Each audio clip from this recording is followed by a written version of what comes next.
Essa aula está sendo gravada, a aula de funções e reações orgânicas, terceiro quadrimestre de 2021. Estamos na terceira aula.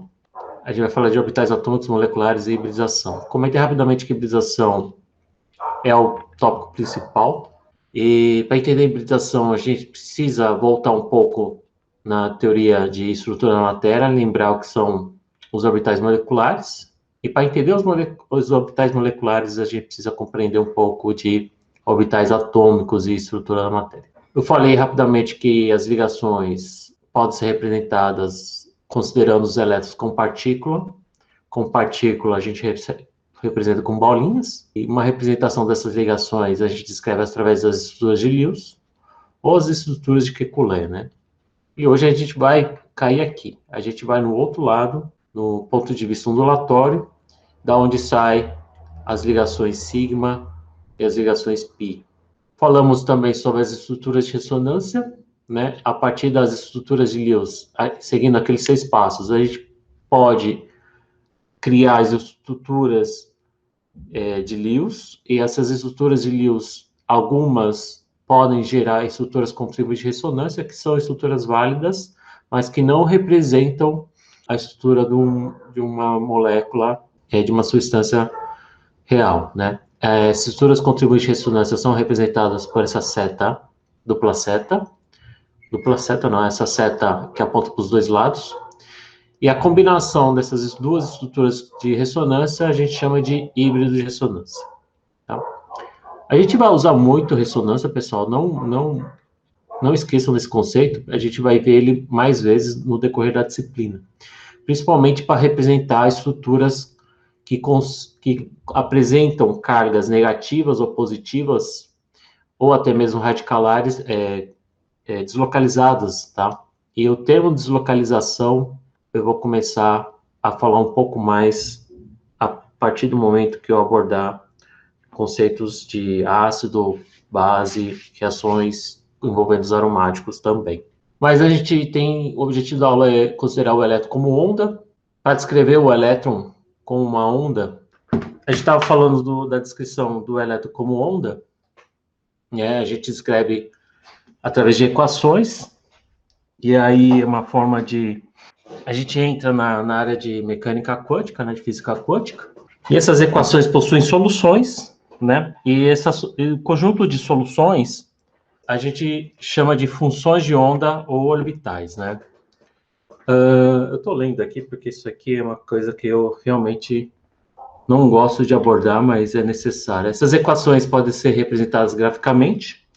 Então, para descrever um determinado elétron de um determinado átomo, a gente pode representar graficamente esses orbitais, né? Ou que são funções de onda. Então, essas funções matemáticas, a gente pode representar isso no gráfico. E o que a gente entende por orbitais S e P, que a gente vai ver usar mais hoje, nada mais são que densidades de probabilidade, né? São regiões oriundas dessas equações matemáticas em que há uma grande chance de encontrar o elétron. Tá? Então, não é o elétron em si, o elétron ele ocupa esse espaço que é mais provável de se encontrar ele. Todas essas equações de onda, essas funções de onda, os orbitais, ela carrega em si uma série de números, né, de valores, que a gente chama de números quânticos. O pessoal que nunca viu isso, não se preocupa com linguajar aqui. O importante é verificar que a gente vai trabalhar principalmente com os orbitais S e P, tá? Esse é o mais importante. O número quântico principal está relacionado ao tamanho, né? Então, o orbital 1 é menor que o orbital correspondente 2, né? Aqui no caso, estou usando o 2s, e o 3s já tem um tamanho maior. A gente tem também, além do número quântico principal, o número quântico que a gente chama azimutal. O significado desse número quântico está relacionado à forma, né? E é desse número quântico azimutal que a gente distingue os orbitais SPDF. Então, o número quântico principal vai nos dar a ideia do tamanho desses orbitais, né? E o número quântico azimutal está mais atrelado à forma. Então, a gente tem os orbitais do tipo S, do tipo P, do tipo D e do tipo F. A gente tem também o número quântico magnético, que é o M índice L minúsculo. E o significado dele na representação da descrição desses elétrons no ponto de vista ondulatório, ele está relacionado à orientação, né? Então, a gente viu aqui, nesse caso aqui, não tem como orientar de uma forma diferente. Mas no caso aqui do P, que parece um 8, né? A gente pode ter orientações diferentes dos orbitais P, né? E porque eu tenho só 3 aqui. Então, através da mecânica quântica, a gente viu esse valor, ele vai depender do índice L, que é justamente esse L aqui. Então, se o M for de 0 do orbital S, o 0 corresponde ao S, o P corresponde ao 1, o 2 é o D, e assim vai. O 3 é o F. Tá? Se ele estiver relacionado ao S, ele não vai ter, ele só vai ter um valor de M magnético, número quântico magnético, ele só vai ter uma orientação, né? Que tanto é que ele é um orbital de forma esférica, né? Não tem outra maneira de a gente orientar uma esfera. No caso do M igual a 1, a gente pode ter, a gente vai ter o valor de M valendo de mais 1, 0 e menos 1. Aqui, para não confundir, eu vou escrever só um tipo, tá? Então, a gente vai ter 3 M's possíveis, tá? Ou seja, o que seria o mais 1, 0, menos 1? Seriam, para quem já viu isso, seriam aqueles 3 orbitais P que descrevem Px, Py, Pz, né? Então, por isso que aparece aqui o Px, Py e o Pz. No caso do M igual a M índice 2, que está atrelado ao orbital D, a gente pode ter o mais 2, mais 1, o 0, menos 1, menos 2. Ou seja, a gente tem 5 suborbitais do tipo D, né? Que pode variar. Aqui a gente pode ter 5 orientações dos orbitais D, que estão representados aqui em azul, e do F a gente pode ter 7 diferentes números, diferentes orientações dos orbitais F.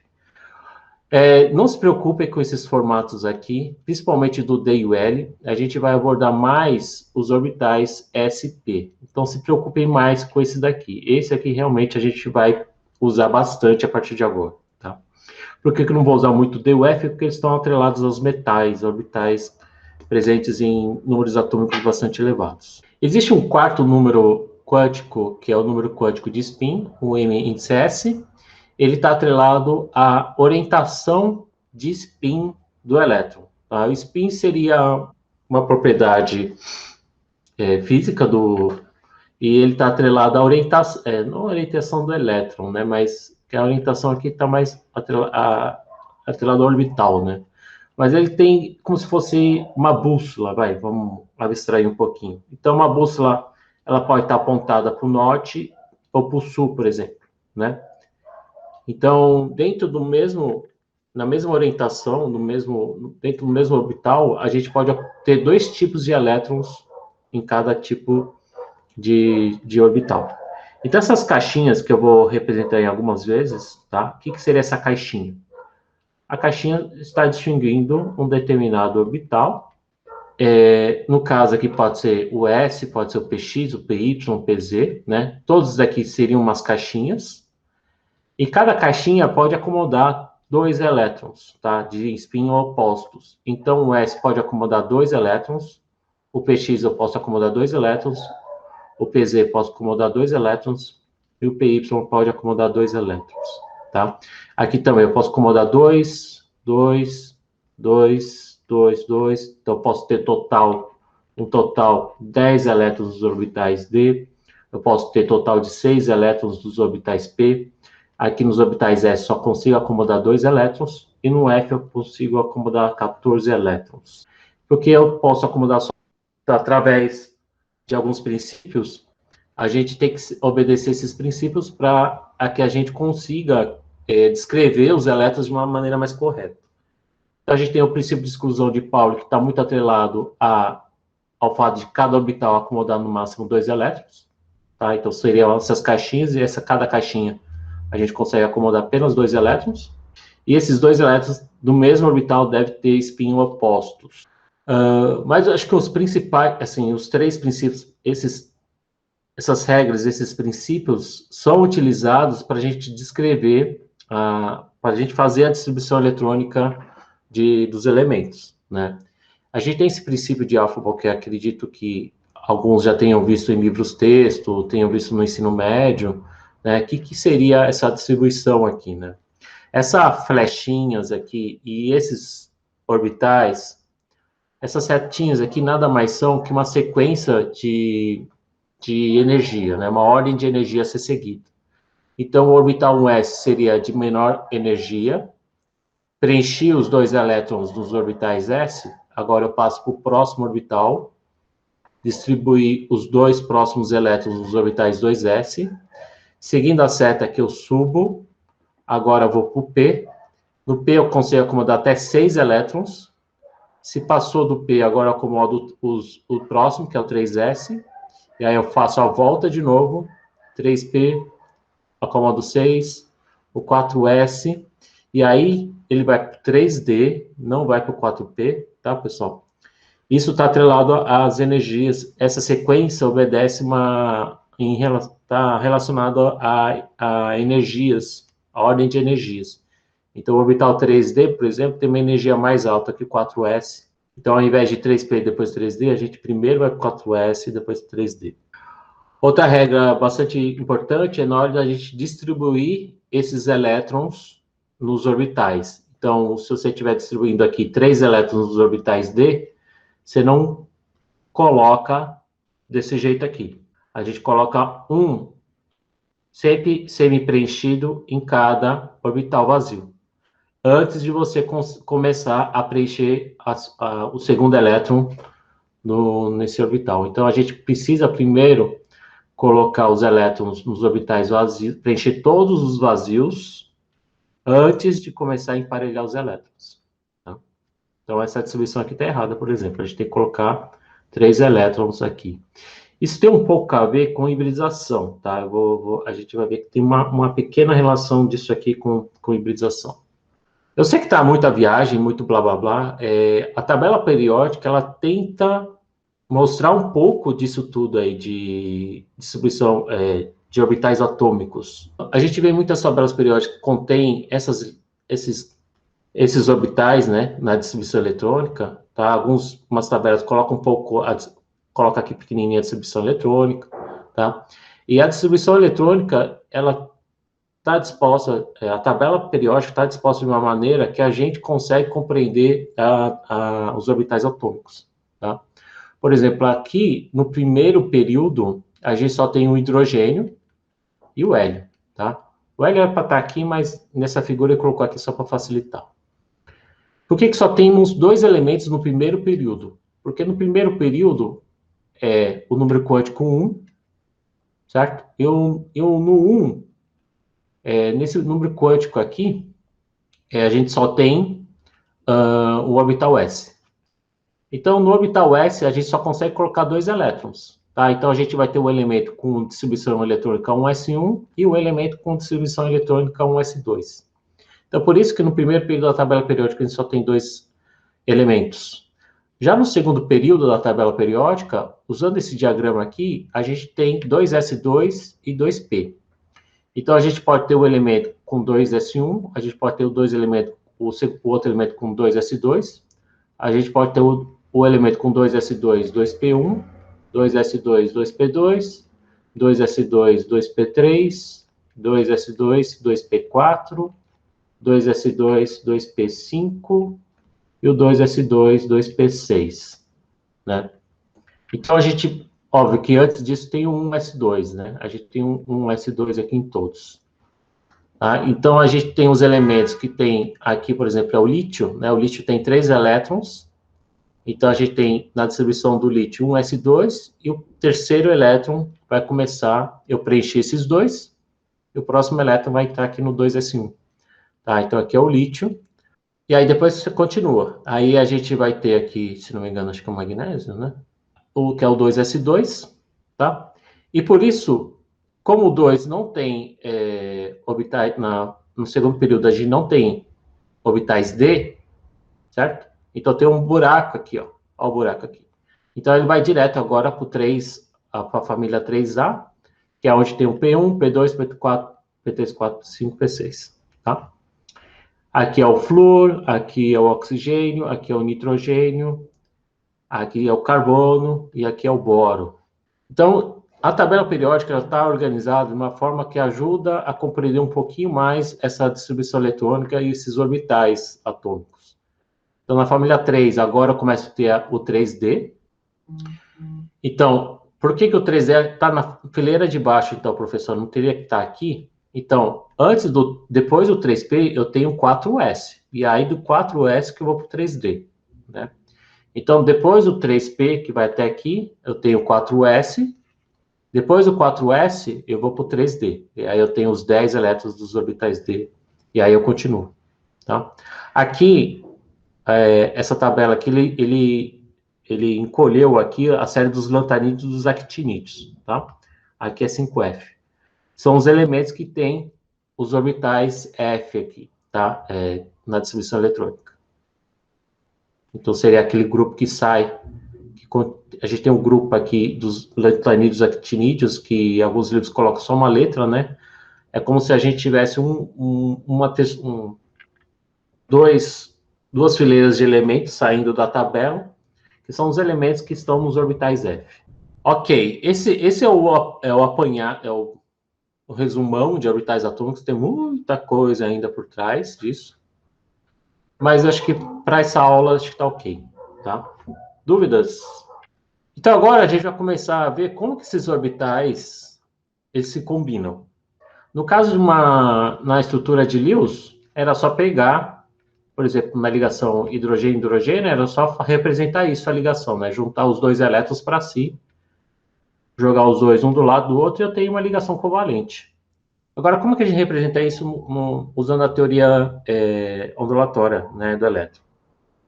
Então, a gente tem que considerar a combinação desses orbitais atômicos como se estivesse combinando ondas, né? Então, fazendo uma abstração bem simples aqui, quando a gente combina duas ondas, se elas estão em fase, né? A gente fala isso de combinar em fase, a gente vai ter uma interferência que a gente chama de construtiva. Tá? Então, a gente vai ter um aumento aqui do vale e da crista. Agora, se as ondas estão combinando fora de fase, né? Isso a gente falando de ondulatório. A gente tem a interferência que a gente chama de destrutiva. O que esse slide nada a ver está sugerindo? Que quando você combina ondas, a gente vai ter duas situações. A gente pode ter uma combinação em que eles se combinam em fase e eles podem se combinar fora de fase. Tá? Então, sempre para cada duas ondas, a gente vai ter duas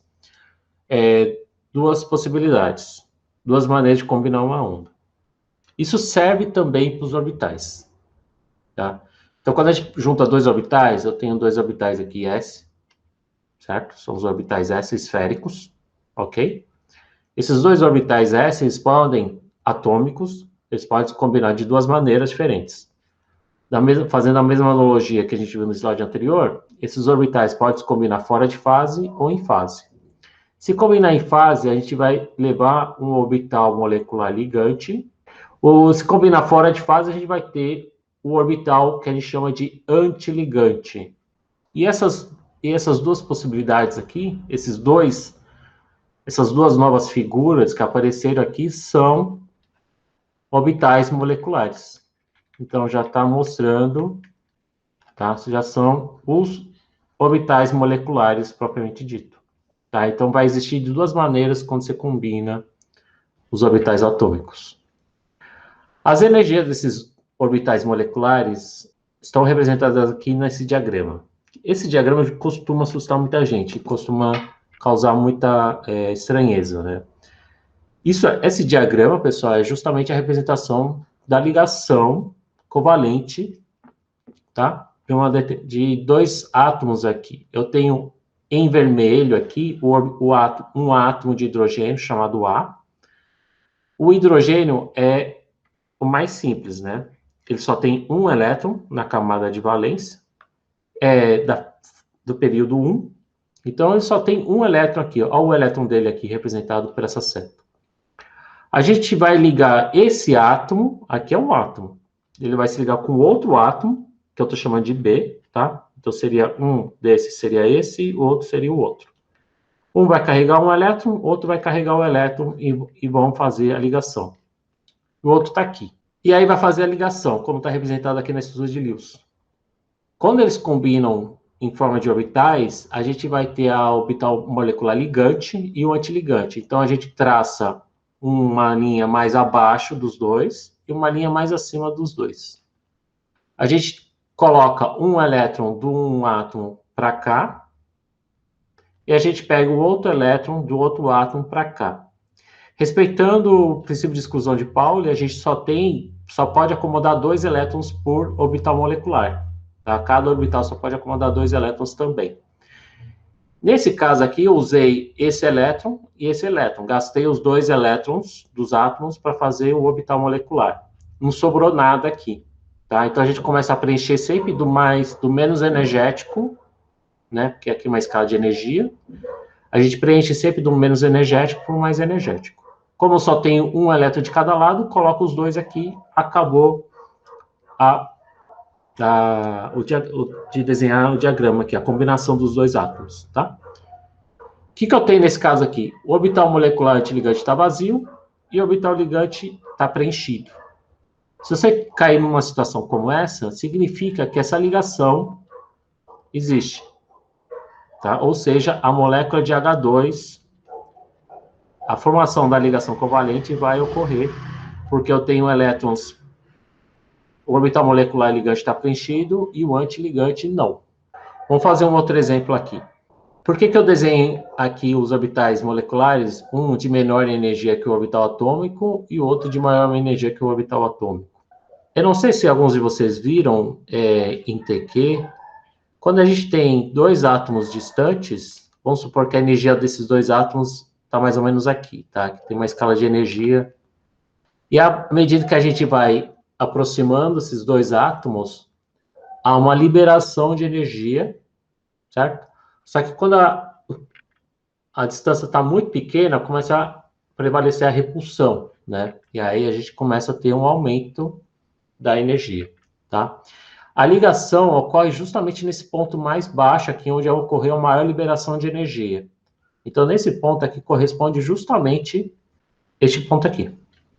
Então, por isso que o orbital molecular, o ligante, ele tem uma energia mais baixa que os orbitais atômicos separados.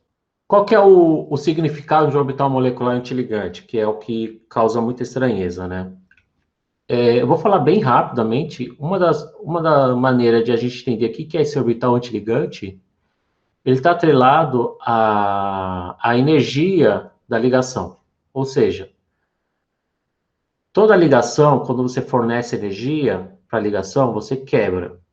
Tá? Então, vamos pegar de novo esse exemplo do hidrogênio. Se a gente fornecer uma determinada quantidade de energia, a gente pode quebrar a ligação hidrogênio-hidrogênio, a gente vai ter os 2 átomos separados. Qual é a quantidade de energia necessária para a gente quebrar essa ligação hidrogênio-hidrogênio? Tá? Depende de cada ligação, certo? No caso do hidrogênio-hidrogênio, equivale você promover um elétron do orbital ligante, um orbital antiligante. Então, essa quantidade de energia aqui, que vai daqui até aqui, corresponde à energia necessária para você quebrar a ligação.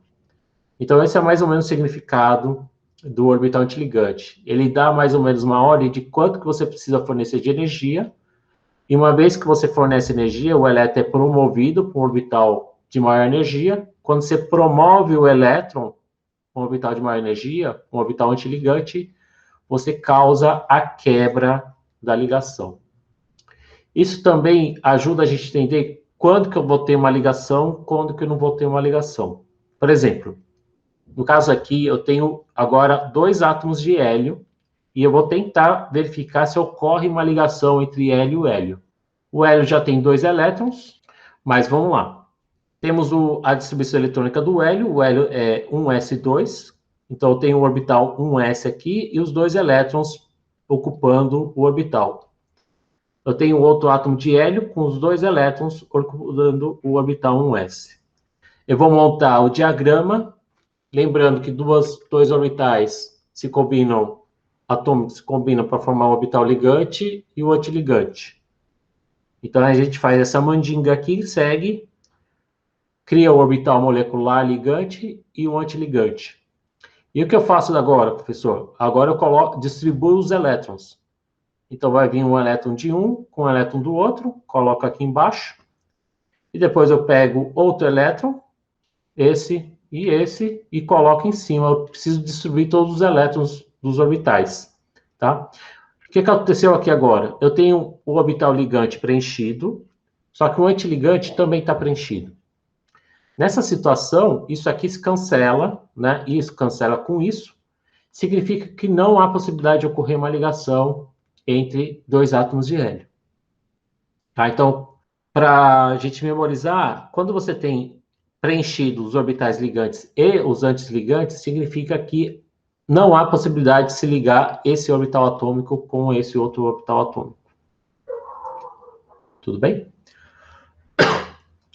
Pessoal, se tivesse 2 elétrons de um lado e um do outro. Se tivesse 2 e 1, eu teria aqui 2, eu coloco os 2, né? Sobraria 1, então eu teria apenas um elétron no orbital antiligante. Nesse caso aqui, quando eu tenho mais elétrons, eu tenho um orbital preenchido, ligante, e um antiligante semi-preenchido, é possível que haja essa ligação, tá? Não vai ser uma ligação tão forte, mas pode ocorrer uma ligação. Tanto é que existem estudos teóricos e experimentais, por exemplo, hélio 2+, né? Uma coisa bizarra, né? 2 átomos de hélio com um elétron a menos. Pode ocorrer, é um caso que pode ocorrer uma ligação, é uma molécula, na verdade que é um íon, né? Que pode apresentar um caráter de ligação entre esses 2 átomos de hélio. Eu sei que está bem, eu falei que ia ser chato, mas é porque tem umas linguagens bem quântica, que cai na área da quântica, né? Mas é tudo isso para mostrar para vocês de onde vem a origem da ligação sigma. Na verdade, aqui no S, eu esqueci de formatar aqui, é a definida simetria sigma. Quando a gente apresentou os orbitais ligantes e os antiligantes, né, que estão se combinando, como que foi a aproximação desses orbitais aqui? Então, é como se esses 2 orbitais se encontrassem frente a frente, né, para formar esses 2 orbitais ligantes e antiligantes. Tá? Então, essa combinação aqui, frente a frente, você leva a um orbital molecular que possui um eixo de simetria. Então, se a gente abstrair um pouco mais isso aqui como fosse um formato oval, né? Então, a gente tem um eixo de simetria que faz com que esse orbital molecular, né? A gente tem um eixo que não altera a forma, né? E quando a gente consegue traçar esse eixo que divide em 2 metades iguais aqui, a gente está traçando justamente um eixo que a gente chama de eixo de simetria sigma, tá? E esse sigma é justamente o que a gente costuma chamar vulgarmente de ligação sigma, tá? Então esse sigma surgiu daqui. O bicho pega, para piorar mais, quando a gente analisa as ligações envolvendo orbitais p, tá? A gente estava vendo até agora os orbitais s. Então a gente estava vendo orbitais bem simples, esféricos, né? Se combinando para levar o orbital ligante e o orbital, parece eu não sei desenhar direito um antiligante, mas dos orbitais S. Agora, quando a gente combina os orbitais P, se a gente voltar uns slides lá atrás, eu apresentei o orbital P como sendo esse 8, né? Ou alguns livros falam que é um pouquinho mais gordinho agora, tá? O formato dele. Parece que ajustaram, não sei. Alguns livros representam com 8 mais gordinho ou 8 mais magrinho.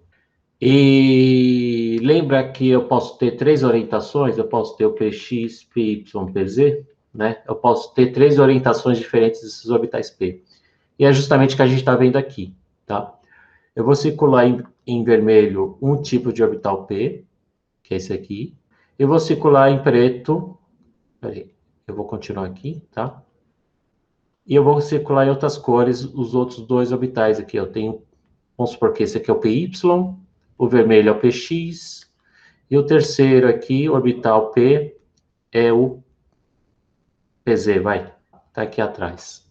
Então, eu tenho 3 orbitais P. Como que eles podem se ligar? Duas esferas se ligam se aproximando. Só que quando a gente tem esse tipo de orbital, dependendo da orientação, se for X ou Y ou Z, essa combinação desses orbitais pode ocorrer, como a gente está vendo aqui em vermelho, frente a frente. Então, se os dois orbitais vão se encontrar assim. Ou esses orbitais P podem se encontrar de paralelo, de ladinho, certo? Então, eles podem se encontrar frente a frente, ou eles podem se combinar de lado, que a gente costuma falar, né? Então, essa combinação de lado vai ocorrer entre esses orbitais pretos e esses dois aqui. O que eu quero chegar aqui? No caso, eu posso ter duas possibilidades de combinação para os orbitais P. Eles podem se combinar frente a frente. Se combinar frente a frente, a gente vai ter um orbital molecular ligante, mais ou menos parecido com isso, e orbital antiligante, tá? Não se preocupe agora com esses nós aqui. Isso aqui é uma coisa que a gente está... Eu estou falando só bem por cima a origem aqui das ligações sigma e pi. Tá? Então, a gente pode ter o orbital molecular sigma também envolvendo orbitais p. Nesse caso, alguns livros escrevem como sigma, entre parênteses, um orbital p com outro orbital p. Nesse caso aqui, eu tenho uma ligação sigma envolvendo um orbital s com outro orbital s, é o mais simples. Mas esses orbitais p, dependendo da orientação, eles podem se encontrar de lado, se combinar de lado.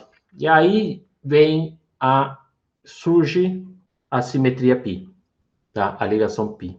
Então, quando eles se combinam de lado, é porque a gente está lidando com uma ligação π, e é aqui que surge, daí que surge a ligação π. Uma ligação dupla, por exemplo, carbono-carbono, a gente vai ter uma ligação sigma e uma ligação π, né? E essa ligação π é quando os orbitais p estão se encontrando de lado, estão se combinando de lado. Vamos complicar um pouco, eu sei que já está complicado. Vamos pegar uma molécula um pouquinho mais chatinha de analisar aqui, o nitrogênio, o N2, né? O N2.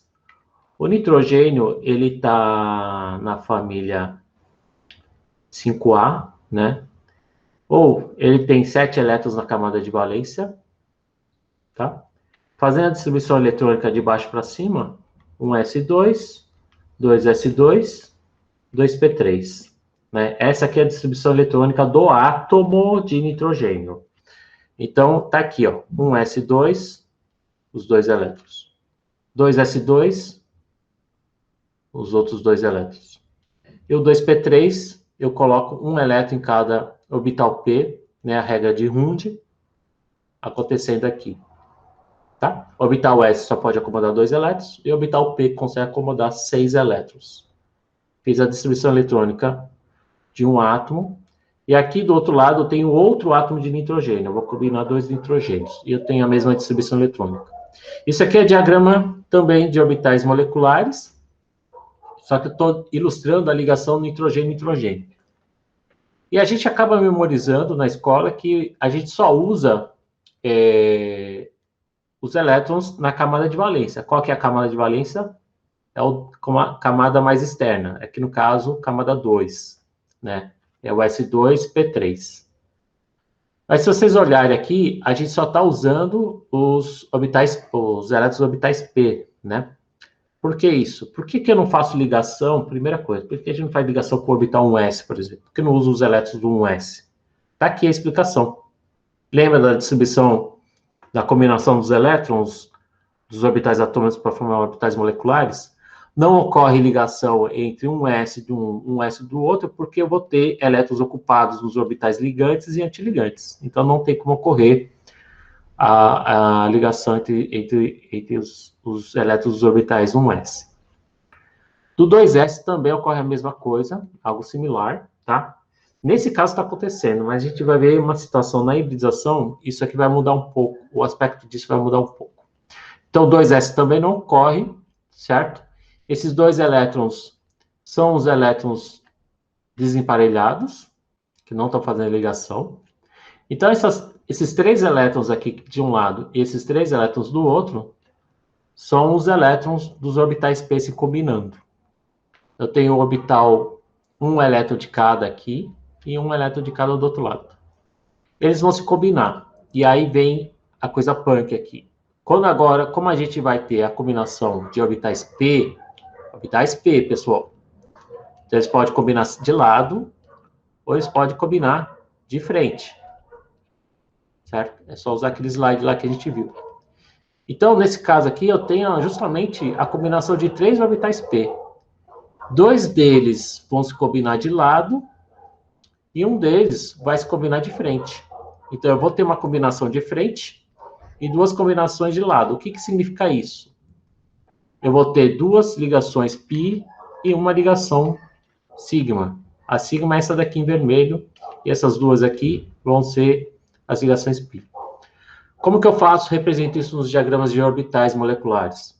Para representar o sigma é o que a gente viu agora há pouco com o hidrogênio. Então, a gente faz um orbital molecular sigma, um orbital molecular antiligante sigma, que está aqui atrás do título, que eu esqueci de diminuir. Então, eu preencho os dois elétrons aqui. Então, eu pego um elétron do orbital atômico, um elétron do orbital atômico, e eu vou fazer a combinação aqui, ó, frente a frente. Tá? Então, vamos supor que eu peguei esses dois aqui.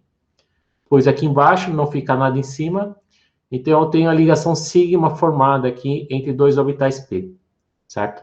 Então, eu matei uma ligação.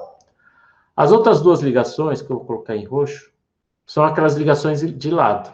Tá? Então, uma vai estar aqui e a outra vai estar aqui. Então, essa combinação de lado vai levar a duas ligações p, que estão aqui, ó. Ligações π sendo formadas. Tá? A energia dessas duas ligações π são iguais, ok? Mas se vocês olharem em relação a sigma, ela é um pouquinho mais alta do que a sigma.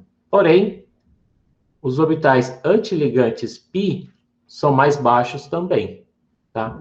O que isso está ilustrando claramente aqui? Lembram das aulas de ressonância? Aulas de ressonância sempre falam que ligações π são mais facilmente rompidas do que sigma. Por que ligações π são mais fracas? Por causa...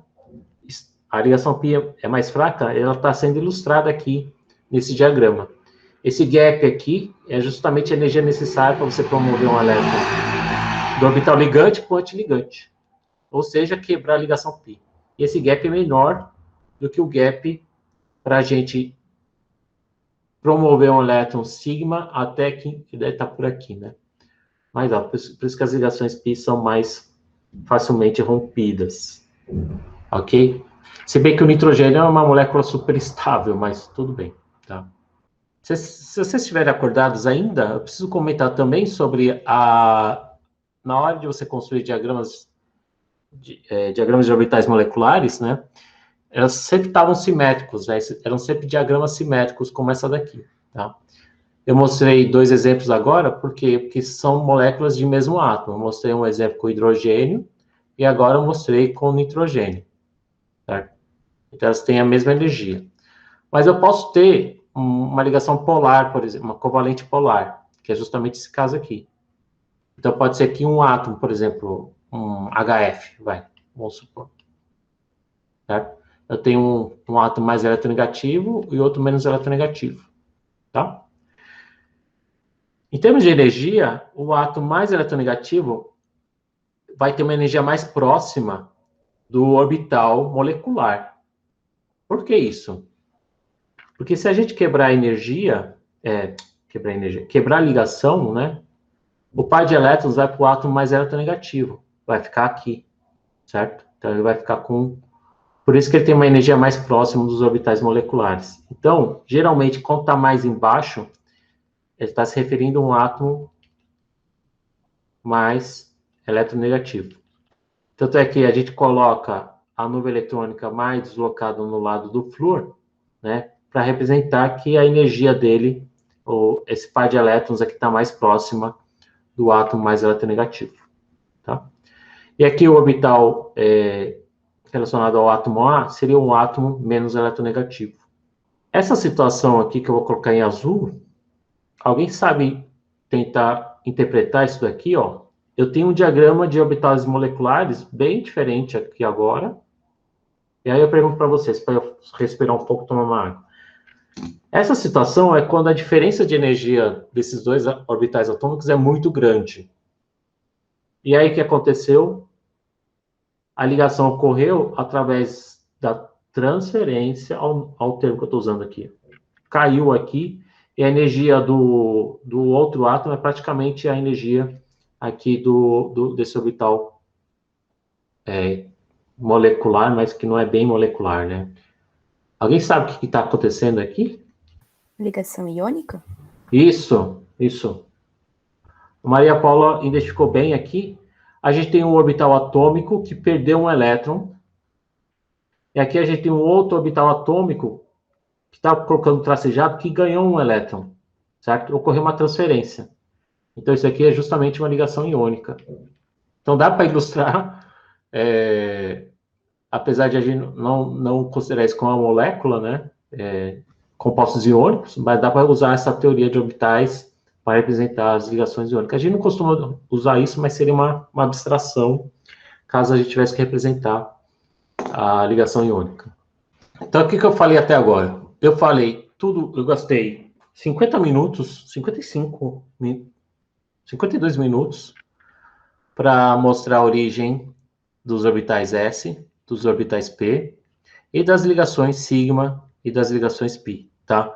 O objetivo dessa aula é vocês compreenderem isso antes de a gente começar a falar de hibridização.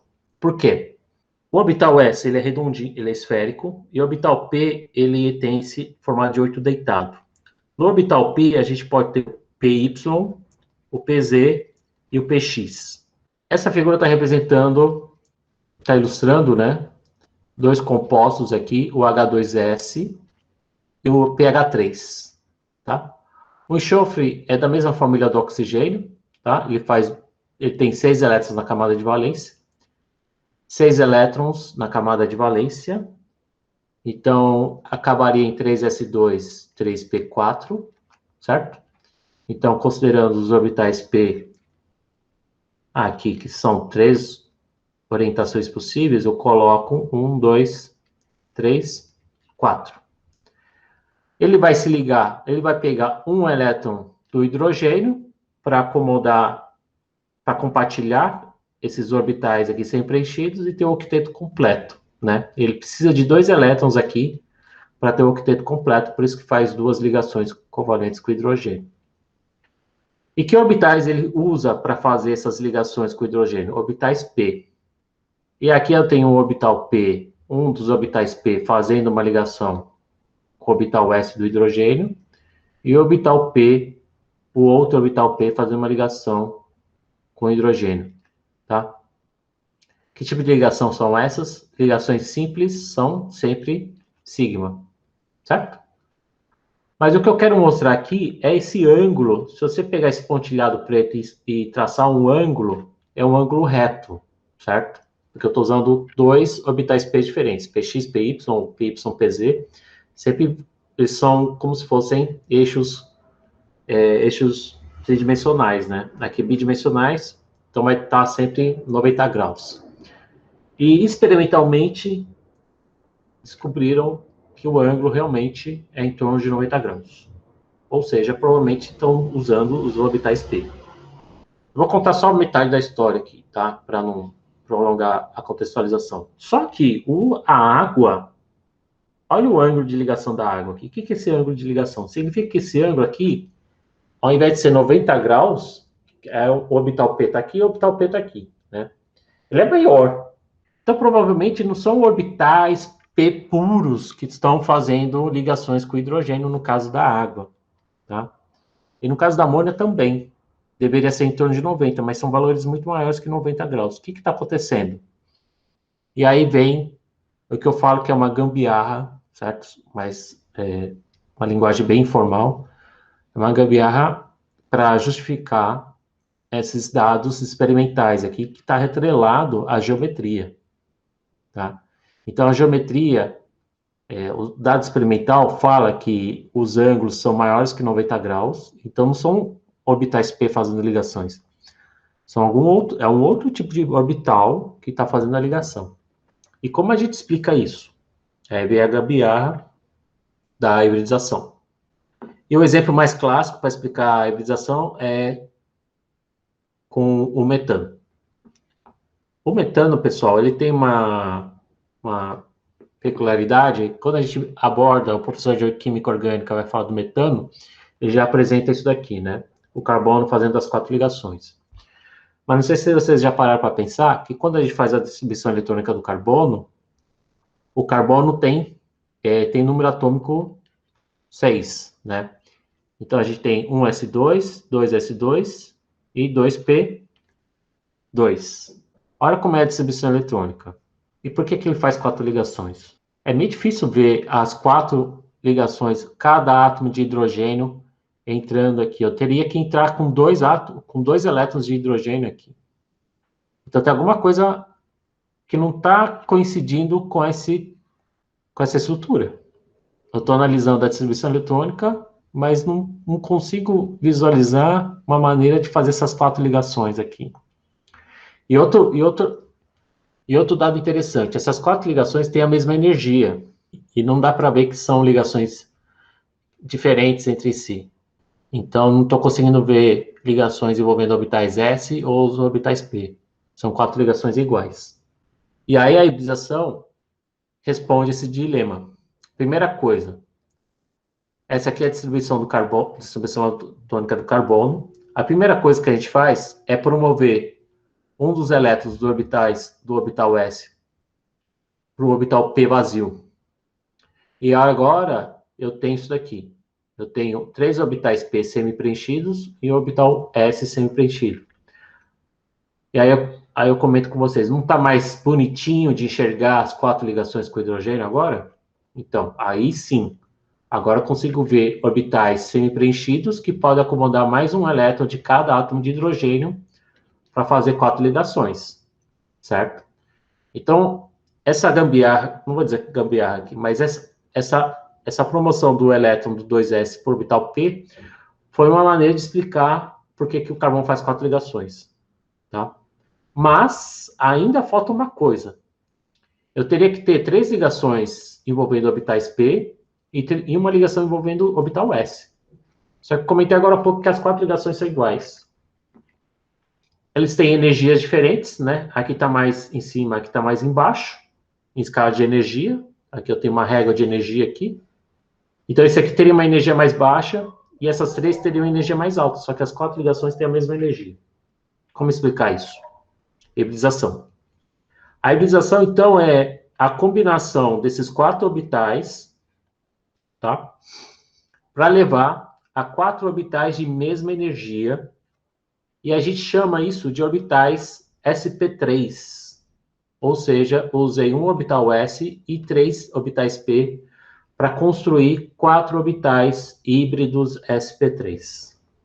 Então, eu tenho uma configuração eletrônica que condiz agora o fato experimental do metano aqui, de fazer 4 ligações e as 4 ligações serem iguais e ter essa geometria aqui, onde cada ligação ocupa um vértice no tetraedro. Aqui é a mesma ilustração, eu vou repetir várias vezes, eu combino 3 orbitais P, um orbital S, para ter um orbital híbrido sp3. Esses orbitais sp3 fazem ligações simples, tá? Aqui, no caso, eu estou usando um átomo de hidrogênio, que orbital S é S. Então, essa ligação que o carbono faz com o hidrogênio é uma ligação do tipo sigma entre o orbital sp3 híbrido do carbono com o orbital S do hidrogênio. Tá? Então, cada tracinho dessa ligação covalente, que a gente está cansado de ver, tudo isso para explicar essa aula de hoje, para explicar a origem dessas 4 ligações e o caráter dessa ligação aqui, os orbitais envolvidos nessa ligação carbono e hidrogênio. O etano seria a segunda molécula mais simples orgânica, né? Ela envolve o carbono ainda fazendo 4 ligações, cada carbono fazendo 4 ligações. Essas 3 com hidrogênio vai envolver orbitais atômicos S do hidrogênio, certo? Existe ainda um orbital sp3 que vai se ligar com outro orbital sp3 do outro carbono. Tá? Então, a ligação carbono-carbono nada mais é que uma ligação sigma também, porque é uma ligação simples, envolvendo o orbital sp3 de um carbono com o orbital sp3 de outro carbono. Voltando aqui, isso tudo para mostrar a hibridização sp3. Mas existe outros tipos de hibridização. A gente tem a hibridização sp3, que é o carbono saturado, ou seja, o carbono sem dupla. Existe o sp2, que é o carbono com dupla. E existe a hibridização sp, onde a gente pode ter duas situações: carbono fazendo uma tripla ligação ou carbono fazendo duas duplas ligações. Tá? Então, agora eu preciso mostrar como que ocorre a hibridização sp2. A hibridização sp2 sempre está associada a uma dupla. E é o que eu comentei até agora sobre duplas ligações. Toda dupla, uma das ligações vai ser sigma e a outra vai ser pi. E o que eu comentei sobre as ligações pi, pessoal, são aquelas que ocorrem entre orbitais p de lado. Então, a ligação pi precisa pelo menos de dois orbitais p se ligando. Então, eu preciso ter um orbital p vazio, sem preenchido, tá? Então, na hibridização sp2, que eu vou ter que mudar a cor aqui, vamos usar um verdinho. No caso do sp2, o que vai acontecer, então? Pelo próprio nome aqui do orbital híbrido, eu vou pegar um S e 2P, tá? Para construir 3 orbitais sp2. E cada orbital sp2 vai fazer uma ligação sigma. E aí o orbital P que sobrou aqui, ó, sobrou um orbital P, vai ser usado para fazer uma ligação pi. Então, combino, deixo um orbital P sem hibridizar e os outros 3 se combinam para formar o orbital híbrido sp2. E aí a gente tem a estrutura do eteno, onde a gente tem o carbono fazendo 3 ligações sigma e uma pi. Essas ligações sigma envolvem os orbitais sp2, então eu tenho uma sigma aqui, e eu tenho uma pi que vai ser entre o orbital p, que não foi hibridizado, tá? O orbital p aqui, se ligando com outro orbital p não hibridizado do carbono.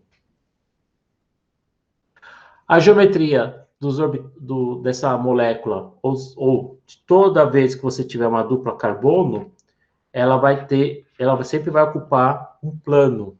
Então, é uma geometria que a gente chama de trigonal planar. Tá? Isso aqui, essa figura está meio mal feita, eu vou até pular, mas é a mesma situação aqui do eteno. E do etino, ou de uma tripla ligação, né? Para a gente voltar a representar uma tripla ligação, agora a gente precisa ter duas ligações π. Eu tenho uma sigma de um lado e uma sigma do outro. Então, eu tenho dois orbitais p necessários para fazer duas ligações π. Então, eu preciso deixar dois orbitais p sem hibridizar.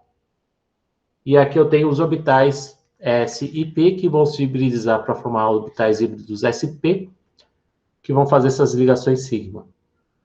Então, esses em verde, que parecem um orbital p, na verdade são orbitais sp, híbridos sp. Eu tenho um híbrido sp de um lado e um híbrido sp do outro, que vai fazer a ligação sigma com hidrogênio. Vai fazer uma ligação sigma com outro orbital p com outro carbono.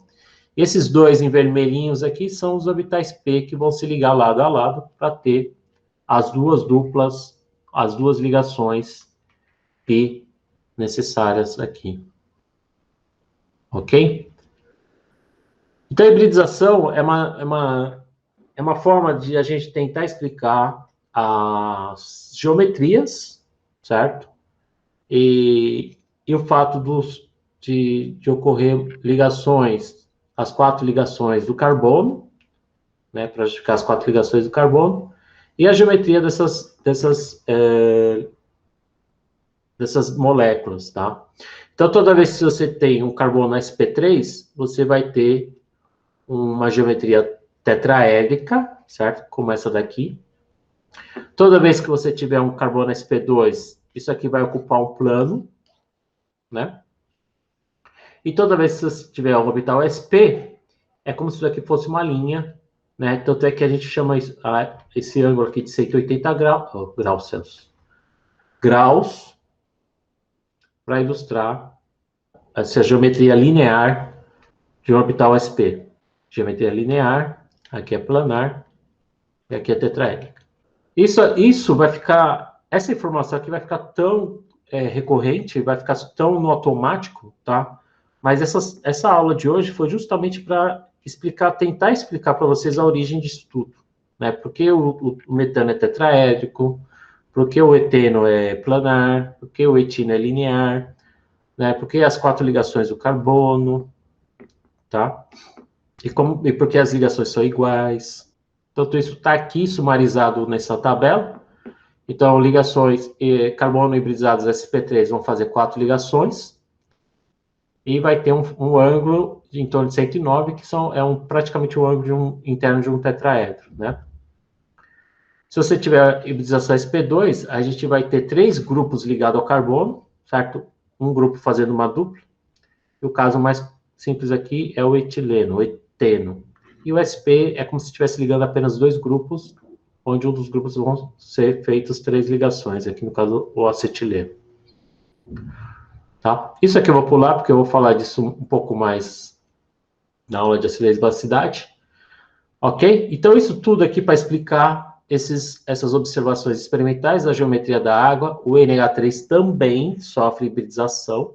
Não ocorre só com carbono, ocorre com oxigênio, com nitrogênio. Ocorre com enxofre em algumas situações. Tá? Mas a gente vai ver muito hibridização, principalmente com esses 3 átomos aqui. No caso do oxigênio, aqui eu tenho a molécula da água, por que pareça. E uma das perguntas clássicas é a geometria da molécula da água, né? Muita gente desenhava ela assim, outras 90 graus, tá? Tanto essa forma como essa forma está errado. Certo? O mais correto é uma geometria angular. Não precisa fazer no ângulo de 104, que a gente nunca consegue fazer isso na mão. Mas mostrando mais ou menos o ângulo acima de 90 já está de bom tamanho.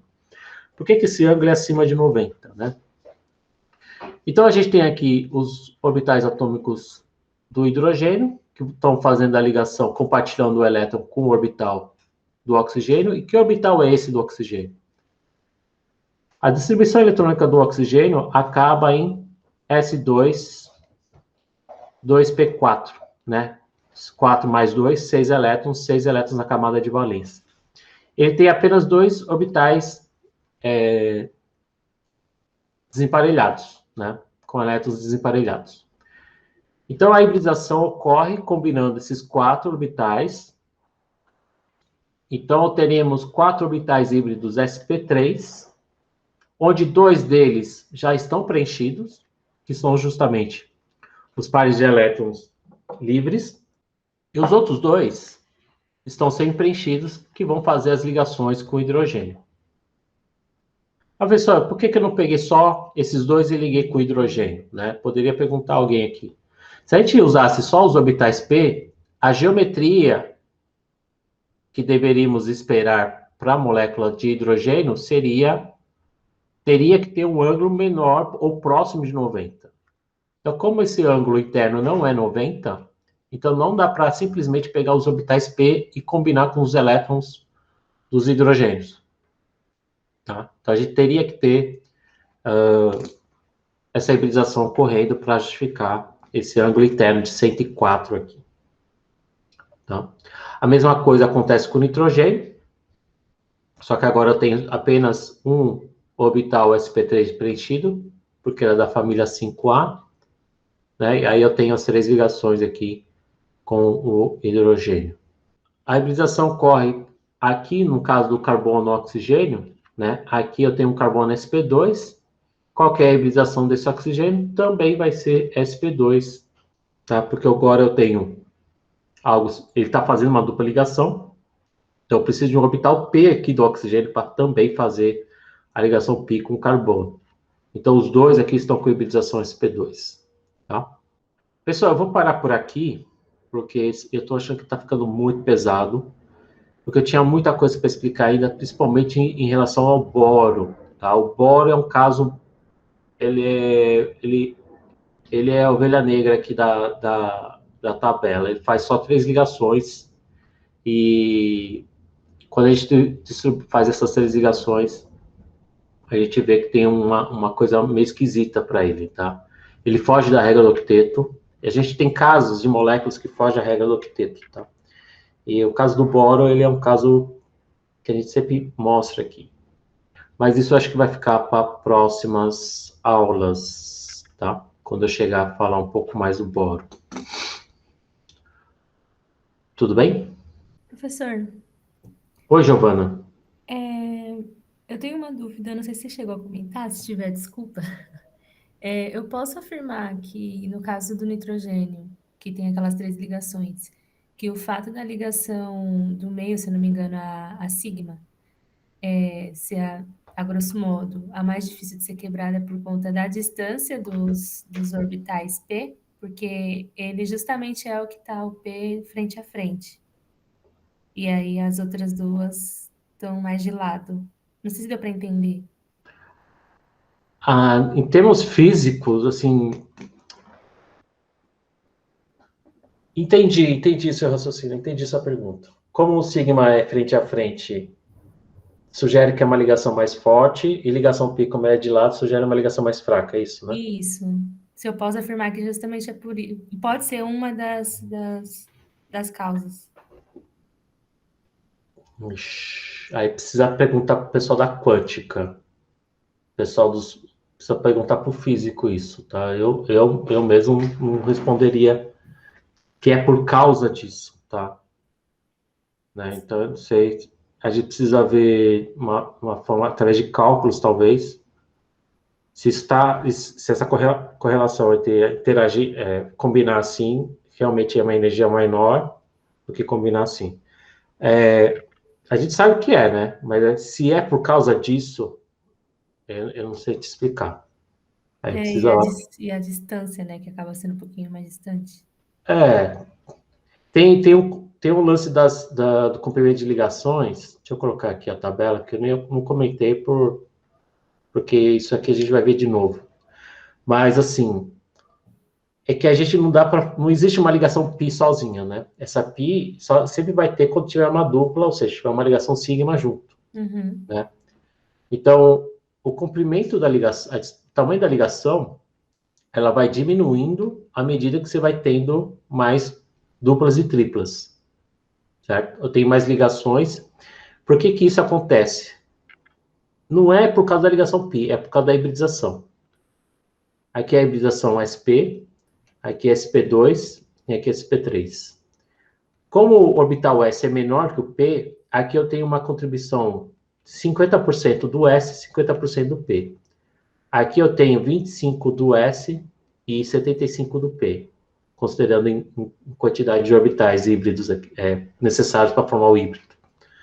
Como eu tenho mais do S aqui, 50-50, esse orbital híbrido é menor que um orbital híbrido sp3. Tá? Porque o S é uma bolinha e o P é aquele orbital forma de 8. Então, como ele tem um caráter mais de S, o orbital é menor, a ligação vai ser menor. Tá? Agora, em termos de energia, olha só que curioso. Você precisa de mais energia para romper essa ligação. Só Uhum. que eu tenho 3 ligações, né? Então, 3 ligações é mais difícil que romper uma ligação. É óbvio que, em termos de quantidade aqui, ele não é proporcional, né? Porque energias de ligações π é menor que energia de ligação sigma. Mas não existe uma ligação π sozinha, tá? Mas na ressonância, a gente quebra preferencialmente a ligação π para ser mais fraca. Mas, quimicamente falando, se você quer romper a ligação tripla, você precisa fornecer mais energia do que quebrar uma ligação simples, tá? Mas acho que eu estou te enrolando um pouco aqui. Mas eu vou ver se eu consigo correr atrás dessa sua pergunta aí, que é uma pergunta interessante, Obrigada, deu para tá? entender, sim, mas obrigada. Tá bom. Pessoal, eu vou parar a aula aqui, só para ajudar a entender um pouco mais essa aula, tudo isso que a gente falou de hibridização, né, orbitais, ela está sempre atrelada à geometria da molécula também, principalmente essas moléculas covalentes, né? É óbvio, né? Molécula forma ligações covalentes. Mas a geometria de muitas moléculas está atrelado à hibridização, certo? Existem moléculas que não precisam de hibridação, moléculas lineares, algumas moléculas não sofrem, os átomos não sofrem hibridação, mas algumas, assim, ó, que aí vai para outra área, para a área da inorgânica e aí foge um pouco, tá? São casos bem sinistros, onde ocorre hibridização do tipo sp3d, existe hibridização até do tipo sp3 D, alguma DF, tá? Existem hibridizações assim que a gente não vai explorar nesse curso aqui, mas só para mostrar que existem outros tipos de hibridização, não só sp3, sp2 e sp. Tudo bem? Eu vou parar a aula aqui, pessoal, porque está bem. A aula